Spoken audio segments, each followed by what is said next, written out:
Profitez de vos vacances, papa, dit mon fils avec un sourire étrange, alors qu'il me pressait de partir pour le voyage de mes rêves.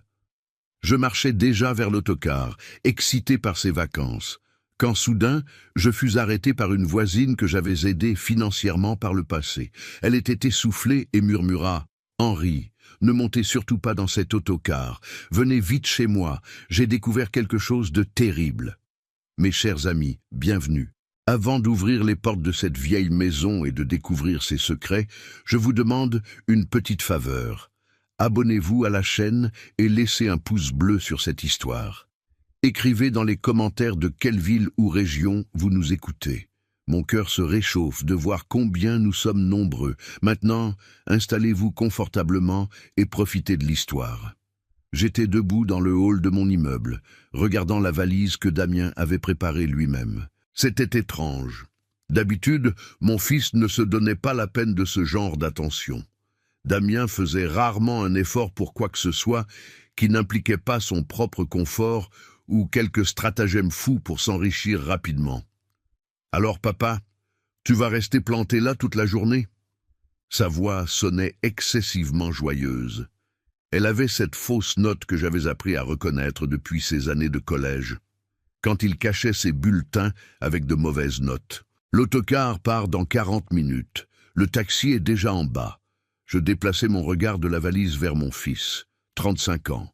Un bel homme à l'apparence imposante, portant un costume coûteux acheté avec mon argent. Au cours des 10 dernières années, j'avais financé 3 de ses tentatives commerciales. D'abord, il y avait eu un café qui avait fermé en 6 mois parce que Damien pensait que le loyer du centre-ville se paierait tout seul. Ensuite, une ferme de minage de crypto-monnaies qui avait pris feu avec le câblage du garage. Et enfin, une station de lavage automobile qui avait dû être vendue pour payer les dettes. Je suis Henri Beaumont, ancien chef comptable d'une grande usine de fabrication. J'ai passé toute ma vie à traiter des chiffres, des bilans, des débits et des crédits. Les chiffres ne mentent pas, les gens si, constamment. Et mon bilan personnel avec mon fils était dans le rouge depuis longtemps. Mais je continuais à payer. Je payais parce qu'il était mon fils unique, et peut-être qu'au fond, j'espérais qu'un jour la quantité d'investissement se transformerait en qualité de caractère. Mais je n'ai jamais été aveugle. À côté de Damien se tenait Camille, sa femme, qui se balançait d'un pied sur l'autre. Normalement, cette femme me regardait avec une arrogance mal dissimulée, trouvant mes conseils dépassés et mon appartement comme son héritage garanti. Mais aujourd'hui, Camille étudiait le motif du papier peint avec insistance. Elle évitait mon regard, ses doigts jouaient nerveusement avec la bandoulière de son sac à main de créateur. « Tenez, monsieur Beaumont. » Camille me tendit un dossier de documents sans lever les yeux. « Voici l'itinéraire. Tous les hôtels sont réservés. Le circuit des châteaux de la Loire et de la Normandie. Exactement comme vous en avez toujours rêvé. 2 semaines de détente totale. » Je pris les papiers. Mes doigts, habitués à la documentation de qualité, sentirent immédiatement que quelque chose clochait. C'était du papier d'imprimante ordinaire, imprimé sur une jet d'encre domestique. Pas de bon d'agence de voyage glacé, pas d'en-tête avec filigrane, pas de reçu de paiement. Le forfait coûte près de 20 000 €, observai-je calmement, parcourant la liste des villes. Tours, Rouen, Caen, Mont-Saint-Michel. Damien, la semaine dernière, tu m'as demandé 1 000 € pour changer l'huile et les pneus de ta voiture, prétextant des difficultés de trésorerie temporaire. D'où vient toute cette générosité? Damien se figea pendant une seconde. Je vis son muscle de la mâchoire tressaillir, signe clair qu'il cherchait frénétiquement une excuse. « Bon sang, papa, tu me vexes. » Il afficha un large sourire, mais le sourire n'atteignait pas ses yeux. Ses yeux restaient froids et calculateurs. J'ai conclu une grosse affaire. J'ai décidé d'offrir un cadeau à mon vieux père. Tu nous as soutenus pendant tant d'années. Laisse-moi être un bon fils pour une fois. Une affaire, pensai-je.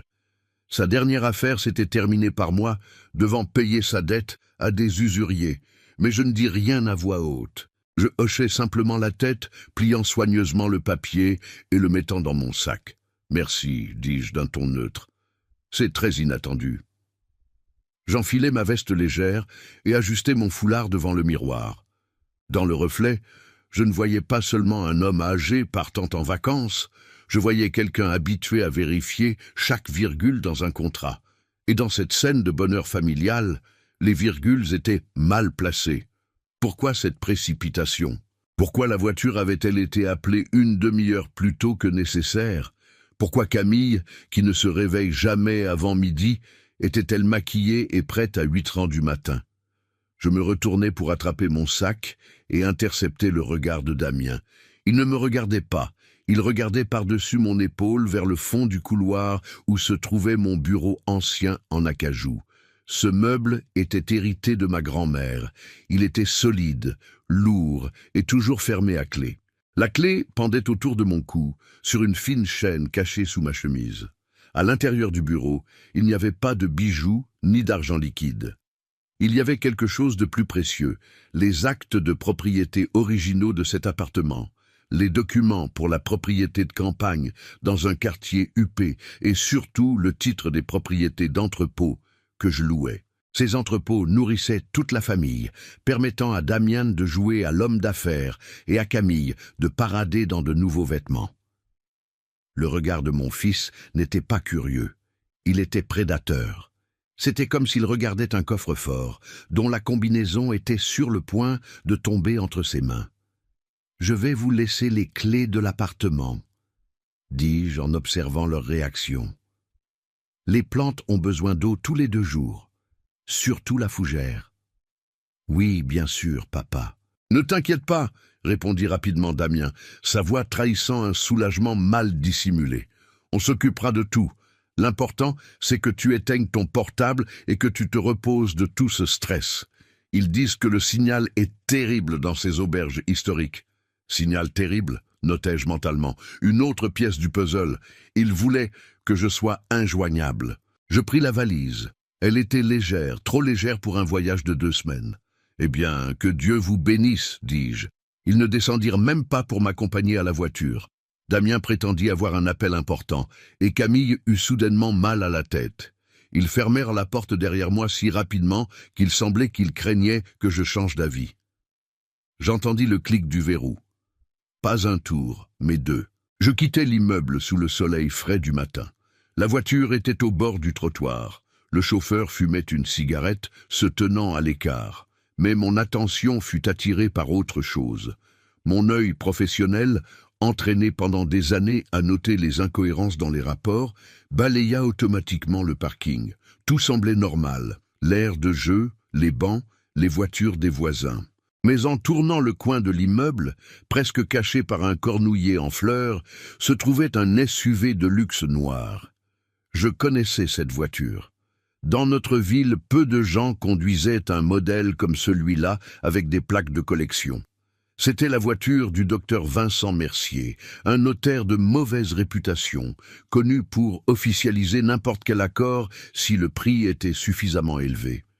Son bureau était de l'autre côté de la ville. Que faisait la voiture d'un notaire véreux à l'entrée de mon immeuble à 8h01 un samedi matin? Mon cœur sauta un battement, mais mon visage resta serein. Je ne me permis pas de m'arrêter ou de montrer de la confusion. J'enregistrai simplement le fait, comme quelqu'un notant une divergence dans l'inventaire. Damien, Camille, le cadeau étrange, le regard vers le bureau, la demande d'éteindre mon téléphone, et maintenant, le notaire se cachant au coin comme un vautour attendant que sa proie quitte le nid. L'image se formait, et je n'aimais pas du tout ce que je voyais. Je marchais lentement vers la voiture, sentant une certitude froide et furieuse grandir en moi. Ils pensaient envoyer papa se reposer. Ils pensèrent que j'étais un vieil homme fatigué qui serait reconnaissant pour n'importe quelle miette d'attention. Ils se trompaient. Je ne suis pas une victime. Je suis un auditeur. Et je venais juste de commencer mon audit le plus important. Le chauffeur jeta sa cigarette et ouvrit le coffre. J'étais sur le point de monter dans le véhicule quand je sentis quelqu'un saisir mon coude avec force. Ce n'était pas un toucher doux. C'était un geste de désespoir. Je me retournai brusquement. Devant moi se tenait Madame Evelyne, ma voisine du premier étage. Elle était en peignoir par-dessus sa chemise de nuit, les cheveux ébouriffés, la poitrine se soulevant et s'abaissant comme si elle avait couru un marathon. Madame Evelyne ne sortirait jamais dans la rue dans cet état. C'était une femme fière, malgré sa modeste retraite de la poste. Il y a 3 ans, j'avais payé pour l'opération d'urgence de sa petite fille quand l'hôpital public avait dit qu'il n'y avait pas de lit disponible. À l'époque, Evelyne avait essayé de me baiser les mains, mais je l'avais arrêtée sèchement, disant « Une main lave l'autre. Un jour tu m'aideras. » Il semblait que ce jour était arrivé. Evelyne regarda les fenêtres de mon appartement, puis la voiture noire au coin de la rue, et ses yeux s'élargirent de terreur. « Henri, » murmura-t-elle en serrant mon bras avec des doigts pâles, « ne montez surtout pas dans cette voiture. N'allez pas à la gare routière. » « Evelyne, que s'est-il passé ?» demandai-je doucement mais fermement, sentant un câble d'acier se resserrer en moi. « Je les ai entendus, dit-elle, reprenant son souffle, hier soir dans le jardin, sous les fenêtres. Damien et Camille. Ils pensèrent que personne n'était là. Henri, ils n'ont acheté aucun forfait de vacances. Ils se disputaient. Mon Dieu !» Elle s'arrêta, ses yeux se remplissant de larmes. De quoi se disputaient-ils ? Evelyne, parle. Il disait qu'une fois que vous seriez monté dans cet autocar, il n'y aurait plus de retour en arrière. Que le voyage n'est qu'une façade. Ils attendent le notaire, Henri. Ils vont forcer votre bureau. Ils parlaient d'une procuration et que vous ne reviendriez jamais dans cet appartement en tant que propriétaire. Le monde autour de moi ne s'effondra pas. Au contraire, tout devint cristallin, net et tranchant. Les sons de la rue devinrent plus forts, les couleurs plus vibrantes. Je regardais les fenêtres de mon appartement. Derrière le rideau de dentelle, je vis une silhouette. Ils observaient, attendant que la voiture parte. « Vite !» ordonnai-je, prenant les choses en main. Ma voix retentit comme lors des réunions du conseil d'administration à l'usine, un ton qui ne permettait aucune discussion. « Allons chez vous par l'entrée de service pour que le chauffeur ne voie pas où je suis allé. » Je me tournai vers le chauffeur qui tapotait déjà impatiemment le toit de la voiture. « Le voyage est annulé, » lançai-je, fourrant un billet de 100 € de ma poche dans sa main. « Partez à vide, mais la course a commencé. Partez !» grondai-je d'une manière telle qu'il claqua le coffre et sauta immédiatement dans le siège du conducteur. La voiture s'éloigna à toute vitesse. Je saisis ma valise légère et, sans regarder en arrière, me plongeai dans le couloir sombre derrière Evelyne. Le jeu avait commencé. Seulement mon fils avait oublié une règle importante. Avant de partager la peau de l'ours, il vaut mieux s'assurer que l'ours est vraiment entré en hibernation. Et moi, je venais juste de me réveiller. Nous entrâmes dans l'appartement d'Evelyne et la lourde porte métallique coupa les sons du monde extérieur. Le clic du verrou résonna comme un coup de feu. L'odeur familière de tisane à la mélisse, de vieux livres et de moisissures légères envahit mon nez. Evelyne s'adossa à la porte glissant vers le bas. Ses mains tremblaient encore. « Mon Dieu, Henri, et si je n'étais pas sorti ?» Sa voix faiblit. Je ne perdis pas de temps à la consoler. Ce n'était pas le moment pour les sentiments. Je posai ma valise dans le coin, enlevai mon manteau et l'accrochai au porte-manteau avec la précision de quelqu'un arrivant pour une réunion d'affaires. « Lave-toi le visage, Evelyne, dis-je sèchement. Mets le café, j'ai besoin de faits. Mot pour mot, qu'as-tu entendu exactement ?» J'allai à la cuisine, petite, exiguë, pleine de contenants alimentaires, l'opposé de ma cuisine moderne et stérile que Camille détestait tant. Je m'assis sur le banc près de la fenêtre. À travers les rideaux épais, je pouvais voir l'entrée de mon immeuble. Le taxi était déjà parti. Le SUV noir du notaire était toujours là, comme une bête à l'affût. Evelyne entra, s'essuyant le visage. Elle était pâle, mais l'hystérie cédait la place à mon calme glacial. « Ils étaient sur le banc du jardin », commença-t-elle en mettant la bouilloire sur le feu. Ses mains tremblaient tellement que le couvercle cliquetait. Hier soir, je suis allé chercher le linge sur le fil. C'était calme. L'acoustique était parfaite. C'était Camille qui parlait le plus fort. Elle riait, elle disait « Enfin, ce vieux fossile s'en va. 2 semaines suffiront largement pour tout transférer à notre nom. » Je regardais mes mains, manucurées, impeccables, sans tache de vieillesse. Les mains d'un homme qui se maintient en forme. Et Damien. demandai-je. Qu'a dit mon fils? Evelyne baissa les yeux. Il a dit que l'important était que le docteur Mercier antidatait les documents et que quand vous reviendriez, vous ne seriez plus le propriétaire, mais un légume. Henri, ils ont parlé d'un diagnostic, que vous aviez la démence, que vous n'étiez plus compétent et que vous seriez envoyé dans une maison de retraite isolée à la campagne juste après le circuit. L'autocar ne devait même pas revenir en ville avec vous à bord. En moi, quelque chose se brisa. Le fil fin et invisible reliant père et fils s'étira et se rompit avec un bruit sourd. Démence, légumes. Il ne voulait pas seulement mon argent. Je pouvais comprendre cela. La cupidité est éternelle. Il voulait voler mon esprit, mon identité. Il prévoyait de me déclarer incompétent pour justifier le vol. Mon propre fils, à qui j'avais enseigné les tables de multiplication, que j'avais sorti de tant de problèmes, était prêt à m'enterrer vivant dans un asile juste pour ne pas avoir à payer ses dettes. Je ne pleurais pas. Les larmes sont de l'eau et l'eau érode les fondations. Maintenant j'avais besoin de béton.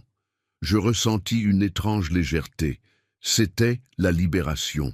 Je n'avais plus besoin de trouver des excuses pour ses actions. Je n'avais plus à penser qu'il avait juste de la malchance ou qu'il était bon et que sa femme l'influençait mal. Non. Devant moi se tenait un ennemi dangereux sans principe, qui connaissait mes points faibles. Mais il avait oublié qu'il lui avait tout appris, et il avait fatalement sous-estimé mon plus grand atout, mon cerveau. « Éteins le feu, Evelyne, dis-je. Il n'y aura pas de café. » Je saisis mon portable. L'écran brillait d'une notification. « Papa, tu es déjà monté? Fais-moi savoir quand l'autocar part. » Je supprimai le message sans le lire. Mes doigts composèrent un numéro que je connaissais par cœur depuis 20 ans. Monsieur Leblanc, le gérant de mon complexe d'entrepôt. Un ancien gardien, ex-militaire, loyal envers moi, non par peur mais par principe. Nous avions traversé ensemble des tentatives d'invasion, des crises économiques et des plans de confiscation. Le téléphone sonna longtemps. Ce n'était pas son genre. Il répondait toujours à la deuxième sonnerie. Enfin, l'appel se connecta. « Monsieur Beaumont ». La voix de Leblanc était étouffée, presque un murmure. En arrière-plan, j'entendis le bruit de papier remué et de voix forte. « Allô, Leblanc ?» dis-je, sur mon ton professionnel, bas et sans panique. « Je ne peux pas parler longtemps, j'ai juste une question. Vérifie le registre des visiteurs et le livre de caisse. Damien s'est-il présenté au bureau aujourd'hui ?» Il y eut un silence lourd à l'autre bout, un silence visqueux qui m'en disait plus que n'importe quel mot. J'entendis la respiration lourde de Leblanc. Leblanc, j'attends. Monsieur Beaumont, il parla très bas, couvrant probablement le microphone. Où êtes-vous en ce moment? Êtes-vous en sécurité? Je suis dans un endroit sûr, réponds à la question. Il ne s'est pas seulement présenté. Leblanc baissa la voix à un murmure presque imperceptible. Il est ici en ce moment, arrivé il y a 10 minutes.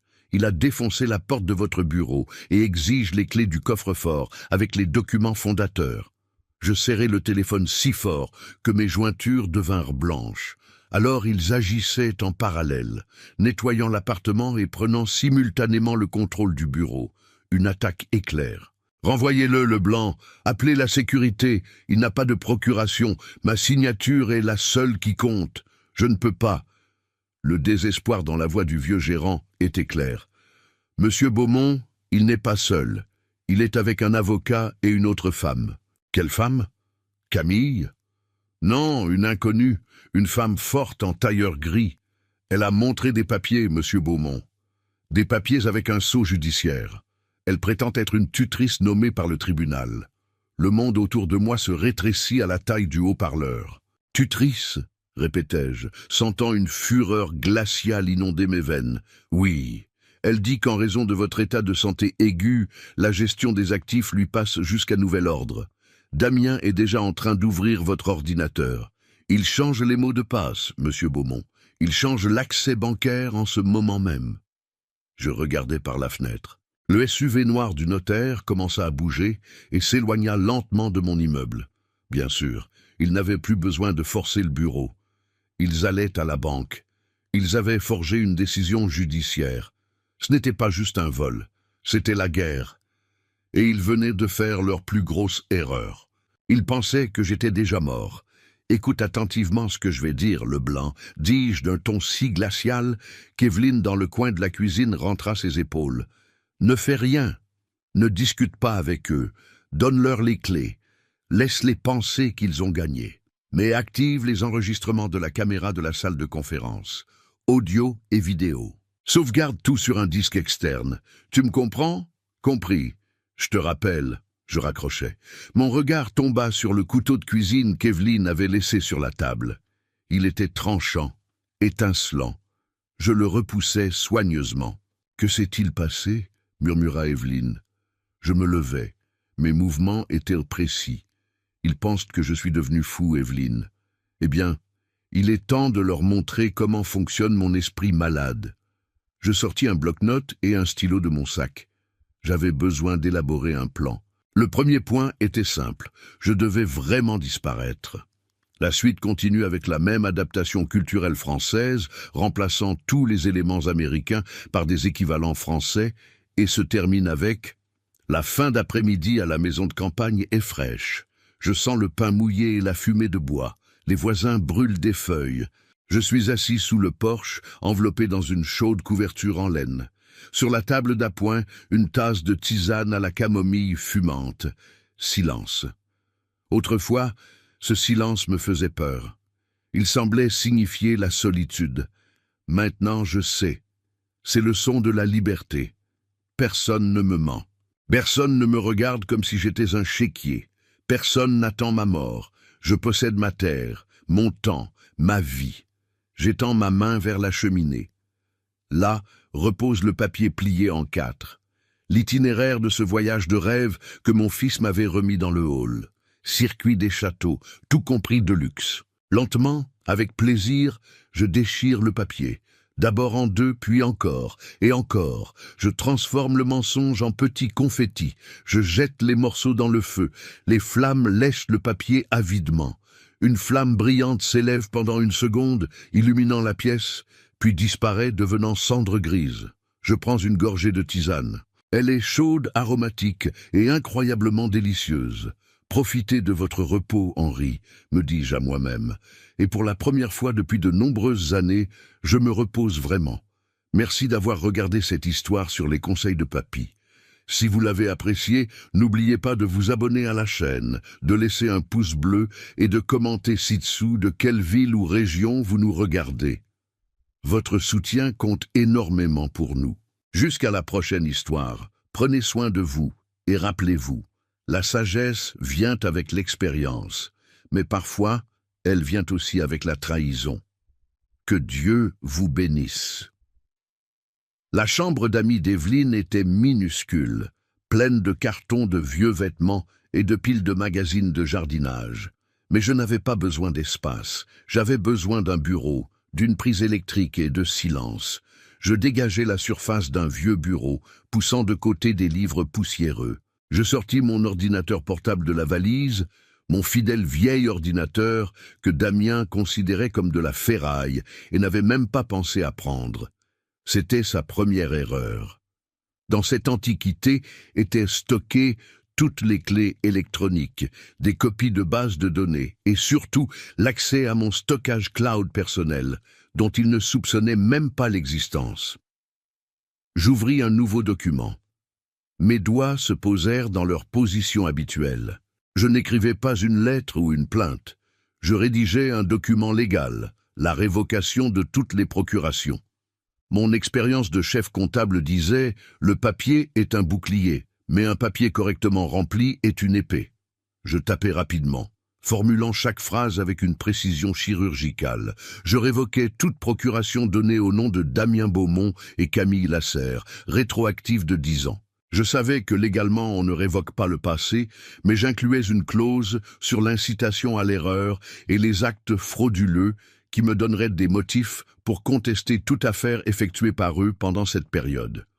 Ensuite, j'ouvris mon application bancaire, pas la banque où je recevais ma retraite, que Damien avait probablement déjà bloquée via la tutrice. C'était un compte dans une petite banque commerciale que j'avais ouvert il y a 5 ans quand j'avais vendu la propriété de vacances de ma défunte épouse. Damien avait fait une crise à l'époque, exigeant d'investir l'argent dans sa ferme de crypto-monnaies, mais j'avais dit que l'argent était parti pour payer de vieilles dettes. Il m'avait cru. Il croyait toujours ce qu'il voulait entendre. Dans ce compte se trouvait une somme suffisante pour une guerre. Je transférais tous les fonds disponibles de mes comptes de retraite et d'épargne vers ce compte de réserve. La transaction prit quelques secondes. Je regardais les chiffres se mettre à zéro dans l'application à laquelle Damien pouvait accéder. J'imaginais son visage quand il essaierait de retirer et verrait le message. Fonds insuffisants. La satisfaction était silencieuse, presque physique, comme une gorgée d'eau glacée par temps chaud. « Henri, viens ici », appela Evelyne du balcon. Sa voix tremblait d'excitation. Je fermai l'ordinateur portable et sortis sur le balcon. Evelyne vivait au 2e étage et son balcon donnait sur la cour intérieure. Mais à travers un espace entre les immeubles, on pouvait voir le parking de la résidence de luxe d'à côté, et plus loin, l'entrée de ma propriété de campagne, qui était à la limite de la ville, dans un vieux quartier maintenant entouré de nouveaux immeubles. Du balcon d'Evelyne, si on savait où regarder, on pouvait voir le toit en tuiles d'argile de ma maison de campagne et le portail. Je saisis les vieilles jumelles de théâtre d'Evelyne. Les lentilles étaient un peu troubles, mais l'image était suffisante. Au portail de ma propriété, le SUV argenté de Damien s'arrêta. 2 personnes descendirent. Damien, avec sa chemise déboutonnée, riant et gesticulant, et Camille dans une robe d'été courte, plus appropriée pour une plage que pour un matin en ville. Il riait. Camille tenait une bouteille de champagne coûteux. Je reconnus l'étiquette. La bouteille coûtait la moitié de ma retraite mensuelle. « Il célèbre », murmura Evelyne, se tenant la poitrine comme lors d'un enterrement. « Que Dieu me pardonne. »« Non, Evelyne, » corrigeai-je, en ajustant la mise au point. « Il célèbre la victoire. Il pense que l'autocar a déjà quitté la ville et que le signal est perdu dans les montagnes. » Damien ouvrit le portail avec la télécommande. Ils entrèrent dans le jardin comme des propriétaires. Camille alla directement vers mes rosiers, ces variétés importées que j'avais cultivées pendant 10 ans. Elle arracha brutalement une fleur, la sentit et la jeta par terre. Je ressentis un pincement de douleur, mais le réprimai immédiatement. Les roses repoussent. Ce qu'il prévoyait de faire avec ma vie serait plus difficile à réparer. « Regarde, quelqu'un d'autre arrive !» me poussa Evelyne. Une autre voiture s'arrêta. Un énorme véhicule utilitaire noir, ressemblant à un tank. En sortit un homme grand, à l'expression sévère, portant un manteau de laine coûteux. Il ne souriait pas. Il regardait mon mur, la maison et le terrain, comme s'il calculait déjà combien de mètres cubes de béton seraient nécessaires pour tout couvrir d'une fondation. Je le reconnus instantanément. C'était Marc Durand, un promoteur immobilier local connu comme le bulldozer. Il se spécialisait dans l'achat de vieilles propriétés en périphérie urbaine, démolissant les maisons et construisant des centres commerciaux ou des immeubles de luxe. Ces méthodes étaient tristement célèbres. Si les propriétaires n'acceptèrent pas de vendre, les maisons subissaient de mystérieux incendies ou les documents de propriété disparaissaient des archives. « Durand !» murmurai-je doucement. Damien courut à sa rencontre, presque en s'inclinant. Il tendit la main, que Durand serra avec le dégoût de quelqu'un touchant quelque chose de collant. Camille apparut bientôt avec des verres. Ils entrèrent dans la maison. Donc, ce n'était pas seulement une vente d'actifs. Damien avait décidé de vendre non seulement les entrepôts, mais aussi la propriété de campagne. Le refuge familial que mon père avait construit. La maison où Damien avait fait ses premiers pas. Il la vendait au bulldozer, l'homme qui effacerait la mémoire de notre famille de la surface de la terre en 1 semaine. Je baissai les jumelles. Ma respiration était calme, mon pouls stable. En moi, la calculatrice fonctionnait, calculant les variables. Durand ne s'impliquerait pas dans des actifs problématiques. Il avait besoin d'une transaction propre pour revendre le terrain plus tard avec un profit maximum. S'il était là, cela signifiait que Damien l'avait convaincu que je n'étais pas un problème, que les documents étaient en main et que le vieux fou était correctement neutralisé. « Evelyne, dis-je en retournant au salon, j'ai besoin de ton téléphone. » Je ne pouvais pas appeler du mien. Il pourrait tracer le signal. Bien sûr, prends-le. Elle me tendit un vieux téléphone à clavier. Je composai le numéro de Leblanc. Il répondit immédiatement. Leblanc, ils sont là à la propriété de campagne avec Durand. Avec Durand? L'horreur dans la voix du gérant était authentique. Monsieur Beaumont, si Durand est dans le jeu, ils veulent démolir les entrepôts aussi. Il a son œil sur cette zone depuis des années. Je sais, écoute-moi. J'ai besoin que tu fasses quelque chose. Dans mon bureau, dans le tiroir du bas du meuble, il y a un dossier marqué « Archives 2010 ». Dedans se trouvent les vieux plans de canalisation. Trouve la carte qui marque le collecteur d'égout municipal qui passe exactement sous l'entrepôt numéro 3. Mais il n'y a rien là-bas. Le collecteur a été désactivé dans les années 80. Durand ne le sait pas, l'interrompis-je, mais il sait qu'on ne peut pas construire sur un collecteur actif. C'est une zone de préservation. S'il voit ce plan, il comprendra que construire un centre commercial là-bas est impossible. Vous voulez que je le lui montre? Non. Je veux que tu oublies ce dossier sur la table de la salle de conférence. Quand ils iront signer les papiers, laisse-le à l'endroit le plus visible. Dessus, mets une note écrite « Urgent pour le procureur du district ». J'entendis Leblanc rire doucement. « Compris, je vais le faire. Et autre chose, Leblanc, trouve-moi les coordonnées de ce journaliste qui a écrit sur les victimes de Durand l'année dernière. Je crois que son nom de famille est Moreau. Je vais le trouver. Monsieur Beaumont, êtes-vous sûr de pouvoir gérer ça? Ils sont nombreux et vous êtes seul. » Je regardais mon reflet dans l'écran de télévision éteint. Cheveux gris tirés en arrière en un chignon ferme, un pli têtu sur mes lèvres. Je ne suis pas seul, Leblanc. Je tais-toi. J'ai Evelyne. Et j'ai quelque chose qu'ils n'ont pas. Quoi? La vérité, répondis-je, et je raccrochai. C'était le premier mouvement de pion, mais ce pion ouvrait la voie à la reine. Durand était un prédateur, mais un prédateur prudent. Il suffirait de l'odeur de pourriture dans la documentation pour qu'il déchire Damien lui-même sans mon aide.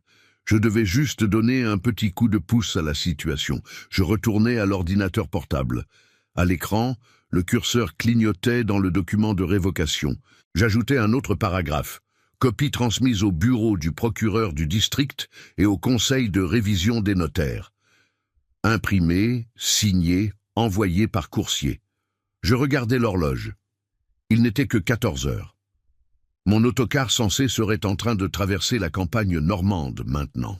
Damian et Camille buvaient du champagne sur mon Porsche pendant que je siégeais dans l'appartement de quelqu'un d'autre, préparant l'échec et maths dont ils se souviendraient pour le reste de leur vie.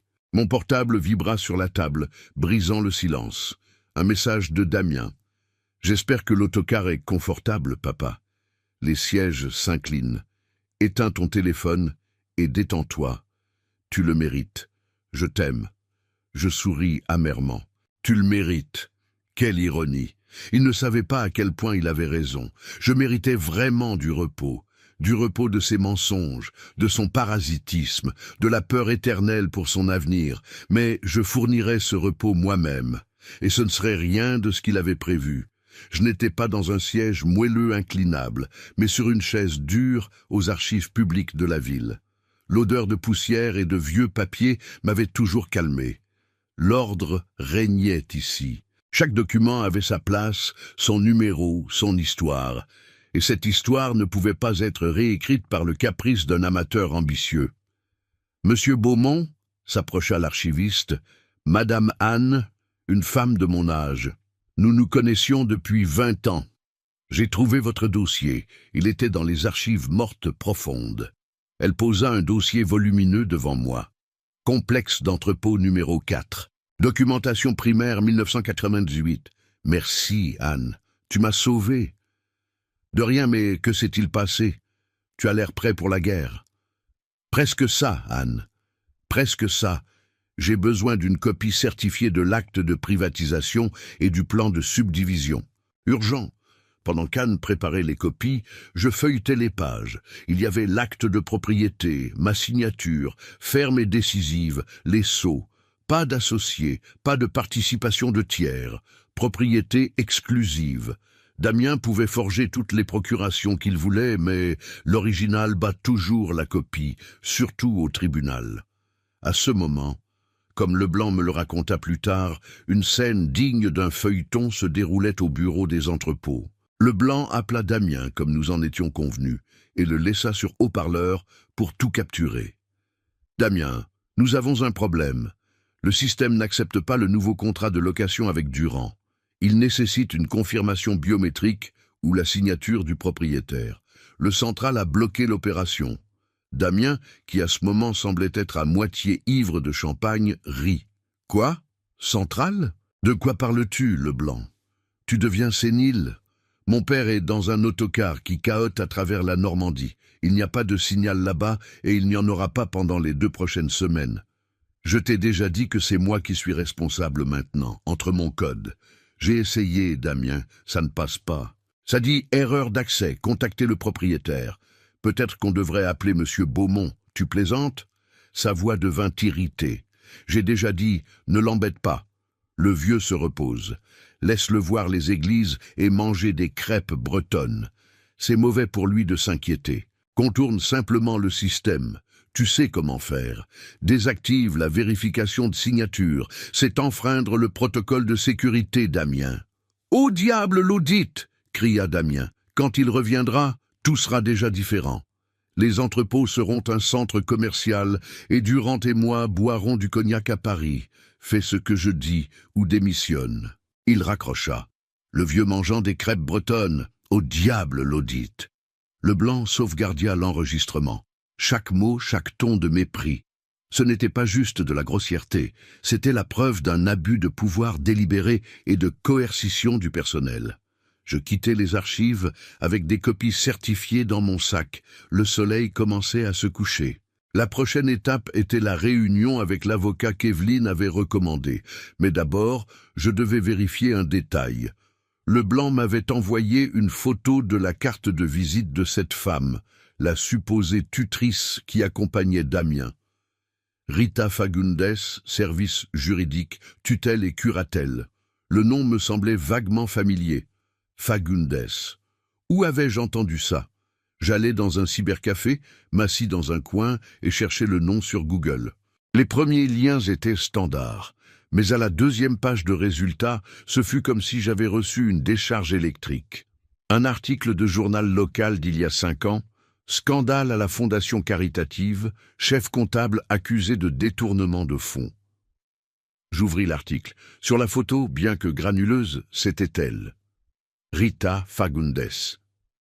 À l'époque, elle avait les cheveux noirs et utilisait un nom de famille marital différent. Je me souvins.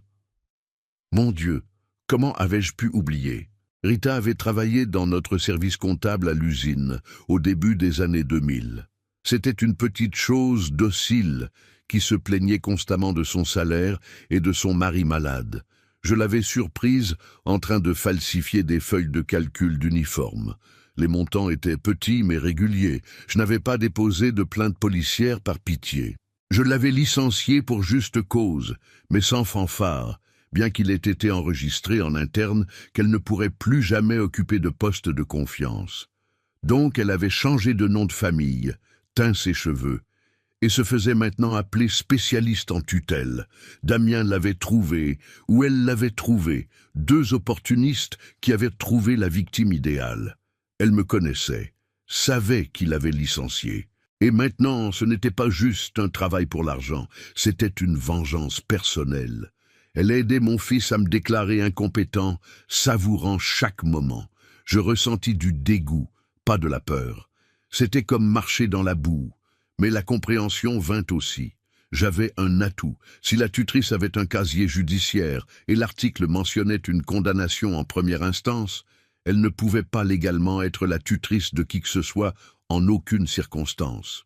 Toute décision judiciaire prise avec sa participation serait annulée, et elle-même pourrait être arrêtée pour falsification d'identité.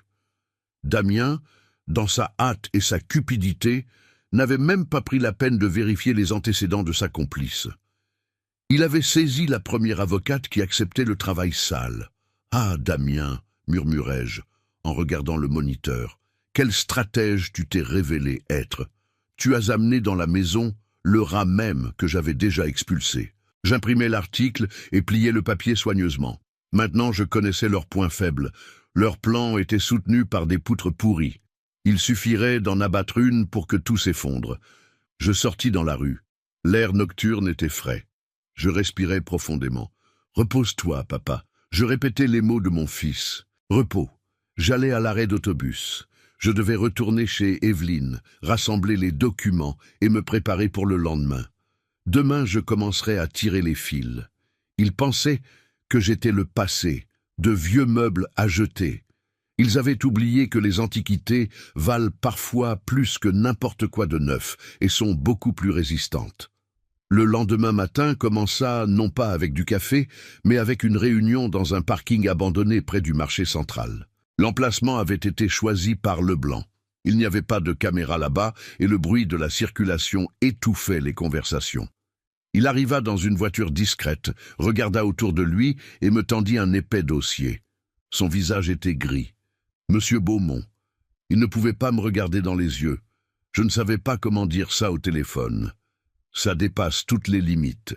Je pris le dossier. Il était lourd. « Montre-moi, Leblanc, je suis prêt à tout. » Nous montâmes dans la voiture. Leblanc alluma la climatisation, mais je sentais un froid venant de l'intérieur. J'ouvris le dossier. En haut se trouvait le projet de contrat de location avec Durand. Je m'y attendais. Mais en dessous se trouvait un document qui me coupa le souffle. C'était une reconnaissance de dette, un prêt privé. Le montant était astronomique, 3 millions d'euros. Le débiteur, Damien Beaumont. Le garant, Henri Beaumont. Ma signature avait été grossièrement forgée d'une main tremblante, mais le sceau était mon vrai sceau. Il avait eu accès à mon sceau professionnel. Mais le pire n'était pas le montant. Le pire était la clause de garantie, le terrain et la maison résidentielle à l'adresse de ma propriété de campagne, et le complexe d'entrepôts, bloc A, B et C. Mes entrepôts. Ce n'est pas tout, dit doucement Leblanc. Tourne la page. Je tournai et le monde tourna pendant une seconde. C'était une copie d'un certificat de décès. Nom, Henri Beaumont. Date du décès, demain. Cause du décès. Insuffisance cardiaque aiguë.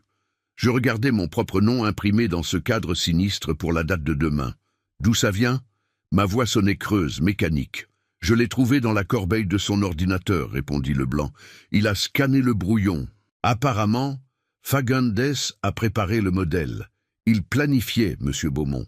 Il planifiait de rendre votre mort officielle, rétroactivement, une fois que vous seriez loin, pour ne pas avoir à payer de droits de donation et pouvoir immédiatement déposer une demande d'homologation. Et puis, quand vous reviendriez, je ne sais pas, peut-être espérait-il que vous auriez vraiment une crise cardiaque quand vous découvririez. Je fermai le dossier lentement. Donc, j'avais raison. Ce n'était pas juste de la cupidité, ce n'était pas juste vouloir bien vivre. Mon fils ne me volait pas seulement, il m'enterrait. Légalement, j'étais censé mourir demain. Il avait déjà préparé le papier, déjà résigné à l'idée. Pour lui, j'étais déjà mort. Un fardeau qui devait être effacé du document pour que l'argent puisse couler. En moi, quelque chose se brisa et se tut. La dernière petite étincelle de pitié paternelle, qui aurait pu encore être là tout au fond, s'éteignit. Tout ce qui restait était un vide noir et froid. Et dans ce vide, comme une lame d'acier, une seule pensée brillait, détruire. Je n'aurais aucune pitié, je ne l'éduquerais pas. L'éducation était trop tard. Maintenant, je serais son juge. Qui est le créancier? Demandai-je en regardant le contrat de prêt.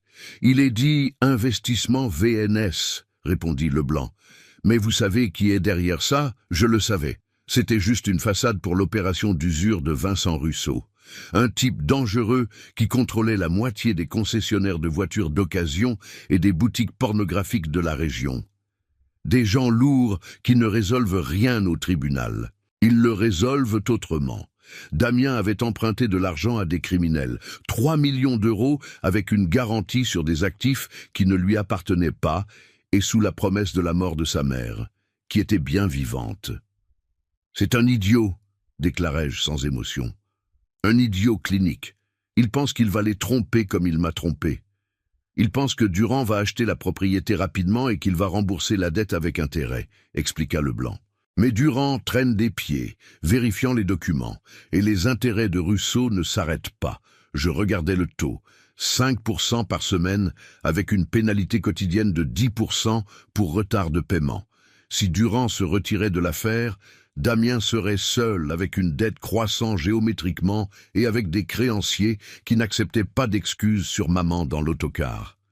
Merci Leblanc. Je lui serrai la main. Tu as fait plus que tu n'aurais dû. Maintenant va prendre des vacances. Demain tu ne devrais pas être aux entrepôts. Et vous, monsieur, je reste. J'ai un rendez-vous important demain, le jour de ma mort. Je fis un sourire amer. Je dois être à la hauteur de l'occasion. Je descendis de la voiture. Le vent fouetta mon manteau. Je ne me sentais pas comme un vieil homme, mais comme un général avant la bataille finale. Le plan avait changé. Juste récupérer ce qui était à moi ne suffisait pas. Juste punir n'était pas suffisant. Je le laisserais tomber dans la tombe même qu'il avait creusée pour moi. Je ne le pousserais pas. J'enlèverais juste la main qu'il utilisait pour se retenir. Je saisis le portable d'Evelyne et cherchai un numéro dans les contacts que j'avais espéré ne jamais avoir à utiliser. C'était le téléphone d'un homme influent qui, dans les temps difficiles, avait des connexions avec ces mêmes usuriers, mais qui était maintenant un homme d'affaires respecté. Nous nous étions croisés au travail. Il me respectait pour mon éthique. « Bonjour », dit la secrétaire. « Dites à Monsieur Russo qu'Henri Beaumont appelle. Dites-lui que j'ai des informations sur une garantie qu'ils essaient de lui vendre. Dites-lui que la marchandise est défectueuse. Je savais que l'information atteindrait Russo avant que Damien finisse son café du matin. Les usuriers n'aiment pas être trompés, surtout quand la garantie est de la fumée et des miroirs. Et le garant est un fantôme bien vivant. Damien voulait jouer avec les grands. Eh bien alors, bienvenue dans le monde des adultes, mon fils. Ici, les erreurs ne se paient pas avec la retraite de papa, elles se paient avec du sang. La nuit avant la bataille est toujours la plus calme. Je ne la passais pas chez Evelyne, mais dans un endroit que je connaissais mieux que n'importe quelle maison, la salle des archives de mon complexe d'entrepôt. Leblanc me fit entrer par la porte de service quand la garde changea de car. Là, parmi les étagères de documents, il y avait l'odeur de poussière et de paix. Je dormis sur un canapé pliable, couvert d'une vieille couverture. Et ce fut le sommeil le plus profond que j'avais eu depuis des années. Le sommeil de quelqu'un qui sait que tout se termine demain. Demain m'accueillit avec une aube grise. Je me préparai dans la petite salle de bain. Chemisier blanc, blazer noir impeccable, collier de perles. Rien de négligé. Aujourd'hui, je devais paraître imbattable, pas une victime, mais le propriétaire de tout. À 8h, Leblanc entra discrètement. Derrière lui, Evelyne, pâle mais résolue, tenant sa carte d'identité. Et la troisième personne, Maître Arnaud, l'avocat, un homme avec une réputation de pitbull. « Tout est prêt, monsieur Beaumont, dit doucement Leblanc. Les originaux des actes constitutifs sont avec moi. Les enregistrements de caméra ont été copiés sur 3 disques. Le personnel a été instruit. Personne ne sait rien. Tout le monde travaille normalement. La police ? Demandai-je en ajustant ma manchette de chemise. L'inspecteur Moreau sera ici à 10h. Il a examiné le matériel que nous avons envoyé hier. Il a dit qu'il y a des bases pour 3 enquêtes, mais il doit les prendre en flagrant délit au moment de la signature. Excellent, je hochai la tête. Evelyne, tu te souviens de ce qu'il faut dire ? Je me souviens, Henri. La voisine hocha la tête. Chaque mot sur le jardin, le complot, le légume. Je ne reculerai pas. Nous étions prêts. Ma petite armée. Des gens que Damien considérait comme des pions ou ne remarquait même pas. Maintenant, il se tenait épaule contre épaule pour faire tomber son château de cartes. À 9h30, Damien arriva à l'entrée principale. Je le regardais sur le moniteur de sécurité. Il descendit d'un taxi. Il avait décidé de ne pas se montrer dans sa propre voiture devant les créanciers. Il portait un nouveau costume, brillant comme un trophée. À côté de lui, Camille, toute pomponnée avec un dossier sous le bras. Et bien sûr, Rita Fagundes, la tutrice au visage d'exécutrice professionnelle. Ils entrèrent dans le hall avec confiance, riant fort. Damien donna une tape sur l'épaule du garde de sécurité, mais le jeune homme hocha simplement la tête silencieusement et détourna le regard. « Qu'est-ce qu'ils ont ?» demanda Damien à Camille quand ils passèrent devant la secrétaire qui plongea soudainement dans son moniteur sans même dire bonjour. « Ils doivent avoir peur de nouveaux patrons, » ricana Camille. « Ils sentent que le nouveau balai va balayer propre. » Damien alla à la porte de mon bureau. Maintenant, il pensait que c'était le sien. Il toucha sa carte au verrou électronique. Silence. La lumière rouge clignota et s'éteignit. Damien fronça les sourcils. Il réessaya. Rien. C'est quoi ce bordel? Il tira la poignée. Verrouillé. Le blanc. Où es-tu? Pourquoi la carte ne fonctionne pas? Le blanc apparut dans le couloir. Son visage était un masque. Panne du système, Damien. Il y a eu une coupure de courant hier. Le contrôleur doit être bloqué. Les techniciens arrivent. En attendant, attendez dans la salle de conférence. C'est ouvert. Durand devrait arriver bientôt. Damien souffla avec irritation. Toujours tout à moitié fait ici. Bien. Envoie du café à la salle de conférence. Fort. Ils allèrent à la salle de réunion. Je regardais Damien devenir nerveux. Il regardait son téléphone toutes les minutes, ajustait sa cravate. Camille organisait des papiers sur la table. Rita Fagundes restait immobile comme une statue. L'atmosphère au bureau était chargée. Les employés chuchotaient dans les coins, mais se taisaient quand l'un d'eux apparaissait. Damien le sentait. Il sentait que l'air était devenu lourd. Il regardait autour de lui comme un animal qui sent la fumée, mais ne voit pas le feu. Pourquoi Durand est en retard? Il regarda sa montre. Le trafic, sûrement, le calma Camille. Ne panique pas. L'argent est presque dans notre poche. À 10h10, le véhicule utilitaire noir de Durand se gara, mais il n'était pas seul. Juste derrière lui se gara une voiture banalisée avec des plaques officielles. Je souris à mon reflet. C'est l'heure, dis-je. Nous quittâmes la petite pièce. Silencieusement, nous descendîmes le couloir de service jusqu'à la porte arrière de la salle de conférence. Cette porte était déguisée dans le lambris mural. Seul Leblanc et moi en connaissions l'existence. Dans la salle, Durand serrait déjà la main de Damien.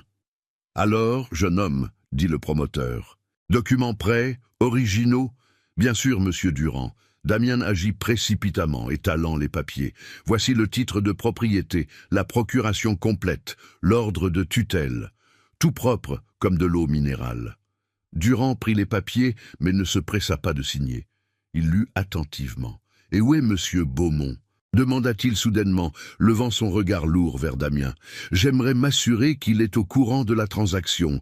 Après tout, le chiffre n'est pas petit. » Damien hésita pendant une microseconde. « Mon père subit un traitement dans une maison de repos isolée en Bretagne. Il n'y a pas de signal téléphonique là-bas. Les médecins ont interdit les visites. Vous savez comment c'est à cet âge. Les vaisseaux sanguins, il ne comprend plus bien ce qui se passe. Pour son propre bien, nous avons pris le relais de la gestion. Voici mademoiselle Rita Fagundes, sa tutrice officielle, qui peut confirmer. » Rita hocha la tête, ouvrant la bouche pour prononcer le mensonge répété. Mais à ce moment, la porte principale de la salle de conférence s'ouvrit. 2 hommes en civil entrèrent, suivis de 2 officiers en uniforme. Damien se figea avec le stylo dans la main. Le sourire glissa de son visage comme un masque mal collé. « Monsieur Durand » dit l'un des nouveaux venus en montrant son badge. « Inspecteur Moreau. Désolé d'interrompre, mais cette transaction ne peut pas être effectuée. Et pourquoi pas ?»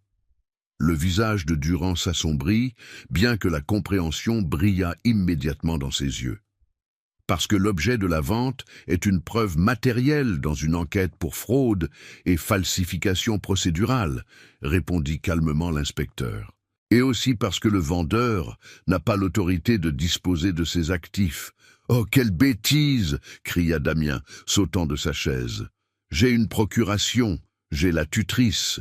Qui êtes-vous, vous autres? Je vais déposer une plainte. » La procuration a été révoquée par le propriétaire, coupa Moreau. Et la tutelle a été obtenue sur la base de faux documents médicaux et d'un faux certificat de décès. « Propriétaire ?»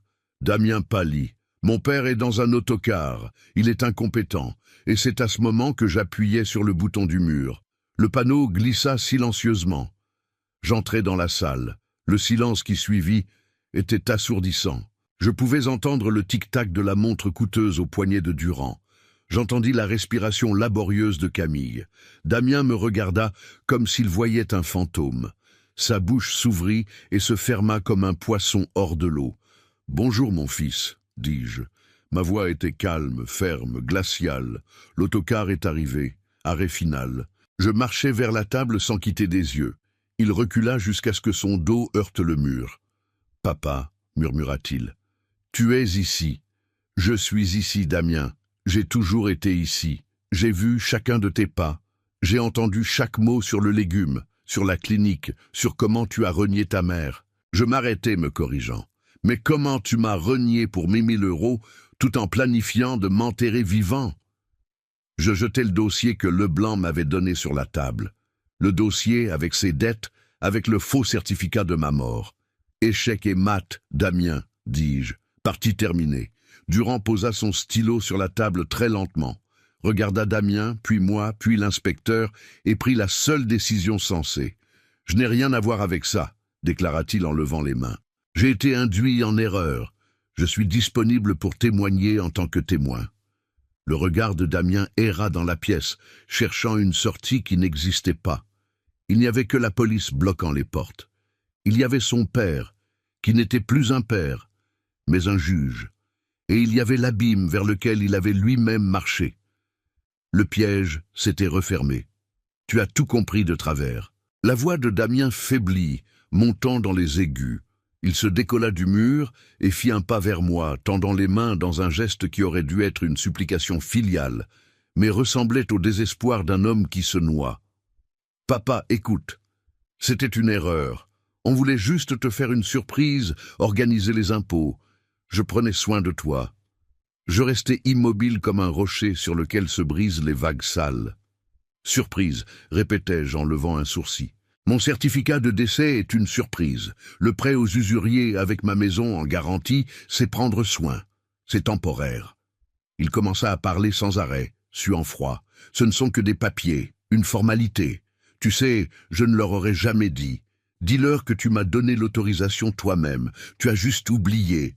Ta mémoire fait défaut. » Il se tourna vers l'inspecteur, pointant son doigt vers moi. « Il ne va pas bien dans sa tête. Vous ne comprenez pas, il a la démence. Il oublie ce qu'il a fait hier. Je peux le prouver. Rita peut confirmer. C'était son dernier atout, la tentative désespérée de soutenir le mensonge qu'ils avaient préparé. Il décida de me déclarer fou. Là, devant la police. Je regardais Rita Fagundes. La tutrice était pâle, recroquevillée sur sa chaise. Elle avait déjà réalisé que le jeu était perdu et restait silencieuse, espérant devenir invisible. « Démence, tu dis ?» Je souris. « Eh bien, testons ma mémoire. » Je sortis mon vieux magnétophone de mon sac et appuyai sur lecture. Dans le silence de la salle, sa voix résonna, claire, pleine de cynisme. Le vieux est complètement sénile, demandant de l'argent. Il veut 1000 €. Laisse-le dormir à la gare routière. Laisse-le devenir un clochard. Bientôt 1000 € seront un luxe pour lui. Et puis la voix de Camille. Tu es cruel, Damien, j'aime ça. Et Damien encore. Je ne suis pas cruel, je suis pragmatique. Il a vécu ce qu'il devait vivre. Maintenant c'est notre tour. Le visage de Damien se couvrit de taches rouges. Durand fit une grimace de dégoût, comme si un égout avait éclaté dans la salle. L'inspecteur Moreau nota quelque chose dans son carnet. « C'est faux !» cria Damien. « C'est de l'IA. On peut falsifier n'importe quelle voix de nos jours. Et ça aussi, c'est de l'IA ?» Je posai sur la table les impressions de ses conversations, les emails de son compte personnel au docteur Mercier, demandant d'antidater des documents, joignant des photos de ma carte d'identité qu'il avait volée pendant que je dormais. Damien se tut. Il réalisa qu'il n'y avait pas d'échappatoire. L'air autour de lui semblait s'être épuisé. Il regarda Camille pour du soutien, et c'est alors que ce que j'attendais se produisit. Les rats commencèrent à s'entre-dévorer. Camille, qui jusqu'alors était restée silencieuse, sauta soudainement, ses jolis yeux remplis de larmes de haine. C'était toute son idée, cria-t-elle en pointant son doigt manucuré vers son mari. Je lui ai dit de ne pas le faire. Je l'ai supplié d'arrêter. Il m'a forcé. Il a dit que si je ne l'aidais pas, il me jetterait à la rue. J'avais peur de lui. C'est un tyran.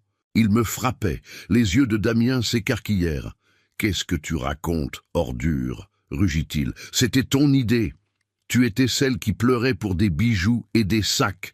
Tu as trouvé Rita. Tu as monté le stratagème de la clinique. »« Menteuse !» hurla Camille. « Inspecteur, je suis une victime. Je vais tout dire. Je vais négocier un plaidé coupable. Il a tout planifié. Il déteste son père. Il le voulait mort. La scène était répugnante. Et dans sa répugnance, fascinante, ils se coulaient mutuellement avec le même enthousiasme avec lequel hier ils buvaient du champagne à ma mort. Ça suffit. Ma voix coupa les cris. Ils se turent, haletants. Je regardais Camille. Tu dis que c'était toute son idée. Et qui a échangé des emails avec le notaire Mercier en utilisant le login Camille Le Luxe 92? Qui a envoyé les modèles de faux tampons? Qui a cherché en ligne comment provoquer une crise cardiaque chez les personnes âgées sans laisser de traces? Camille devint si pâle que son maquillage ressemblait à un masque de plâtre. Comment as-tu... Mon service informatique récupérait des données supprimées quand tu portais encore des couches, l'interrompis-je. J'ai eu accès à ton cloud, ma chère. Tes empreintes numériques sont partout. Tu n'es pas une victime, Camille. Tu es le cerveau derrière cette opération. Un cerveau pourri et cupide. Camille s'effondra sur sa chaise, se couvrant le visage. Durand se leva et boutonna son manteau.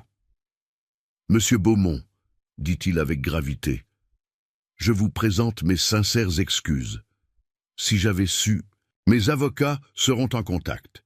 Je suis prêt à discuter d'une compensation pour dommages moraux tant que mon nom n'apparaît pas dans la presse à côté de ses citoyens.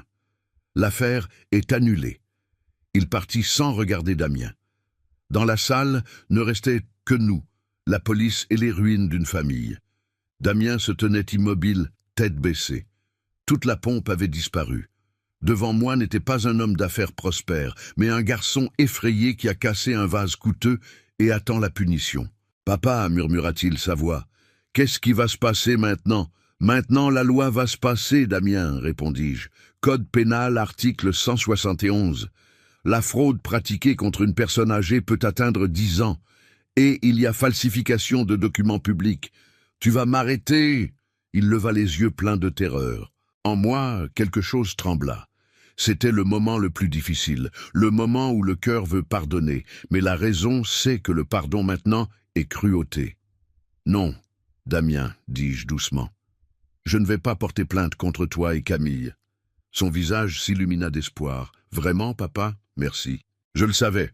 Je vais me rattraper, je vais changer, ne m'interromps pas. » Je le coupais durement. « Je vais retirer la plainte pour fraude. Mais il y a un détail. Le prêt que tu as contracté auprès de Rousseau. 3 millions d'euros. Je ne vais pas le contester comme fraude de ma part. Je vais juste prouver que la garantie donnée était nulle et non avenue. Le prêt restera à ton nom. Personnellement, à ton nom. Sans garantie réelle. » Le sourire disparut de son visage. « Mais ils vont me tuer. Rousseau, les intérêts, c'est ton problème, Damien.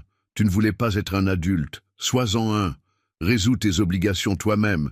Je ne suis plus ta banque, ni ton bouclier, et je ne suis plus ton père. » Je me tournai vers l'inspecteur. « Inspecteur Moreau, je ne vais pas porter de charges criminelles contre eux maintenant, mais je demande que vous enregistriez la falsification de documents pour la protection de mes actifs. Et quant à eux, je pointais vers mon fils et ma belle-fille. Je vais m'en occuper moi-même. Mais quant à Rita Fagundes, celle-là, on la prend, » dit Moreau. « Elle est récidiviste. Falsification de sceaux publics. Ça lui fera du bien de passer un peu de temps derrière les barreaux. » Rita Fagundes fut emmenée menottée. Camille resta assise, fixant le vide. Damien se tenait au milieu de la salle, réalisant que la prison aurait été son salut. En prison, il aurait eu de la nourriture et de la protection. Dans le monde extérieur, Russo l'attendait avec une question. « Où est l'argent, Damien ?» J'allai à la table, pris mes documents, les clés de l'appartement. Je tendis ma main. Damien, avec des mains tremblantes, prit le trousseau de clés et le plaça dans ma paume. Et les clés de la maison de campagne. Le deuxième trousseau vint juste après. « Adieu, Damien, dis-je.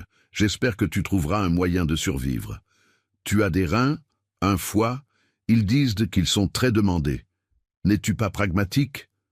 Je tournai le dos et marchai vers la sortie. Ma colonne vertébrale était droite mais pas ferme. Je ne pleurais pas. Je fis ce qui devait être fait. J'amputai la gangrène pour sauver le reste de l'organisme. La porte se ferma derrière moi avec un clic doux. Et seulement dans le couloir, je me permis d'exhaler. L'air était propre. Il ne sentait plus le mensonge. Je n'ai pas suivi le sort de Damien. Je sais seulement qu'il est vivant. On dit qu'il a obtenu un travail de force dans un chantier de construction à la campagne, essayant de gagner le moindre euro pour payer les intérêts de Russo. Il m'a appelé quelquefois de numéro inconnu, mais je n'ai pas répondu. Mon numéro n'est maintenant disponible que pour ceux qui apportent la paix dans ma vie, pas le chaos. Les entrepôts fonctionnent. Le blanc a été promu et gère maintenant toute l'opération. J'y vais une fois par semaine juste pour vérifier les rapports et prendre un café avec lui. Evelyne a voyagé hier. Je lui ai acheté un forfait dans une station thermale en Auvergne. Cette fois, un vrai, avec bain chaud et pension complète. Quand je lui ai remis l'enveloppe, elle a essayé de refuser, a pleuré, mais j'ai dit « Ce n'est pas un cadeau, Evelyne. Ce sont des dividendes pour une associée. » Elle a gagné chaque euro. La fin d'après-midi à la maison de campagne est fraîche. Je sens le pain mouillé et la fumée de bois. Les voisins brûlent des feuilles. Je suis assis sous le porche, enveloppé dans une chaude couverture en laine. Sur la table d'appoint, une tasse de tisane à la camomille fumante. Silence. Autrefois, ce silence me faisait peur. Il semblait signifier la solitude. Maintenant je sais. C'est le son de la liberté. Personne ne me ment. Personne ne me regarde comme si j'étais un chéquier. Personne n'attend ma mort. Je possède ma terre, mon temps, ma vie. J'étends ma main vers la cheminée. Là repose le papier plié en 4. L'itinéraire de ce voyage de rêve que mon fils m'avait remis dans le hall. Circuit des châteaux. Tout compris de luxe. Lentement, avec plaisir, je déchire le papier. D'abord en 2, puis encore. Et encore. Je transforme le mensonge en petits confettis. Je jette les morceaux dans le feu. Les flammes lèchent le papier avidement. Une flamme brillante s'élève pendant une seconde, illuminant la pièce, puis disparaît, devenant cendre grise. Je prends une gorgée de tisane. Elle est chaude, aromatique et incroyablement délicieuse. « Profitez de votre repos, Henri », me dis-je à moi-même, et pour la première fois depuis de nombreuses années, je me repose vraiment. Merci d'avoir regardé cette histoire sur les conseils de Papy. Si vous l'avez apprécié, n'oubliez pas de vous abonner à la chaîne, de laisser un pouce bleu et de commenter ci-dessous de quelle ville ou région vous nous regardez. Votre soutien compte énormément pour nous. Jusqu'à la prochaine histoire, prenez soin de vous et rappelez-vous, la sagesse vient avec l'expérience, mais parfois elle vient aussi avec la trahison. Que Dieu vous bénisse.